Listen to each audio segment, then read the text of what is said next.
Have you ever found yourself softening the blow when a team member makes a mistake? Maybe you're telling yourself, I'm just being nice. Or maybe you're trying to protect the culture of your business, so you gloss over the error and just fix it yourself later that night. But here is the hard truth. That culture of nice is actually a culture of friction. When you are not clear because you're afraid of hurting feelings, you're actually sabotaging your team's ability to grow. Did you know that? You are essentially guaranteeing that the same mistake will hit your desk again next week. And if you're tired of walking on eggshells in your own company just to get the job done right, you are in the right place, because I am Lisa Sabala. I am a VA in the Philippines, and I also provide consulting and mentorship for business owners wanting to scale their operations without feeling overwhelmed in the process. That is also why I started this podcast. Here on the Breezy Boss Life podcast, we talk about the messy reality of scaling a service-based business just like yours. And we help you navigate the reality so you can survive and thrive as you build your business empire. My journey started with founding 2 digital companies. One is 8.8 Virtual Assistants and the second one is Avenue Funnels.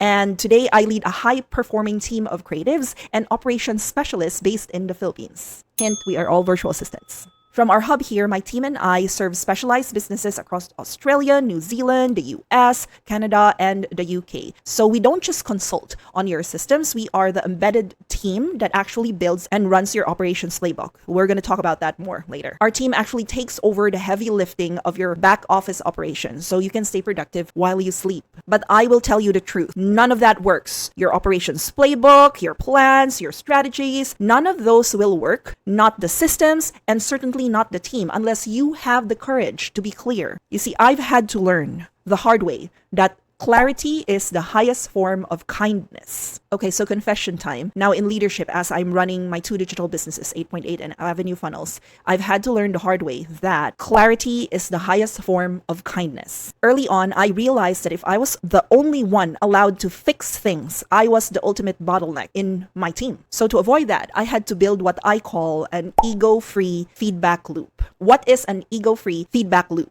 Well, in our company culture, a critique isn't a personal attack. It is a blueprint for growth. That's how we treat it. That's how we build an ego-free feedback loop, by treating critique or comments, bad and good. It's not a personal attack. It's just helping each other grow. That's it. We remove the drama by making the Operations Playbook. And the Operations Playbook is the objective standard for everyone. In the Operations Playbook, we document processes. We put the step-by-step how to do every single task. And if a task doesn't match the SOP, the standard operating procedure, the feedback is strictly about the process and not the person. For example, if you are a boutique interior designer, this means if a procurement list is missing a lead time, you are not wondering if your assistant is lazy. You simply point to the Operations Playbook and say, hey, the system requires this step. Let us close the loop. That's it. Another example, if you are a renovation contractor, it is about the logistical handshake. Like, imagine your subcontractors are submitting invoices that are missing their insurance certifications or their lien waivers.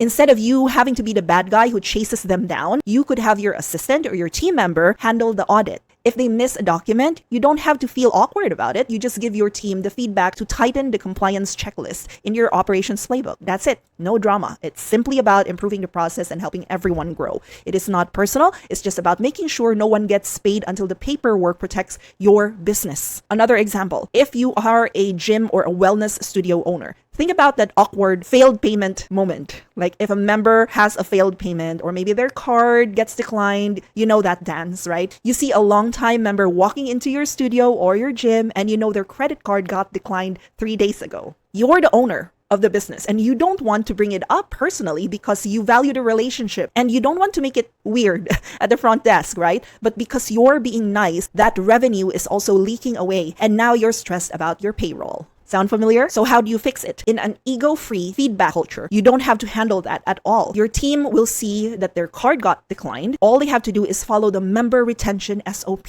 and that could be part of your Operations Playbook. So what does your team do? They send a professional nudge. They update the billing and they recover that revenue before you even see the member at the 6 a.m. class the next day. Because you're running a business. If a process fails, we don't sit in a circle and talk about our feelings. We look at the data, we tweak the script, we tweak the operations, and then we move on. That's the ego-free feedback loop. No drama, just business. And at 8.8 and Avenue Funnels, my team and I thrive on this because we see clarity as the ultimate form of respect. When our clients give us feedback or critique, whether it's good or bad, we don't take it personally. We take it to our Operations Playbook. We update our systems, we refine the execution, and we ensure that mistakes don't hit our desk again and again. That's how you form the ego-free feedback loop in your culture. By focusing strictly on high velocity processes, we buy back mental energy so that you as the leader can lead without the friction. No awkwardness, no drama. This is how you move from being a nice boss who is quietly burnt out to a clear leader who is actually respected.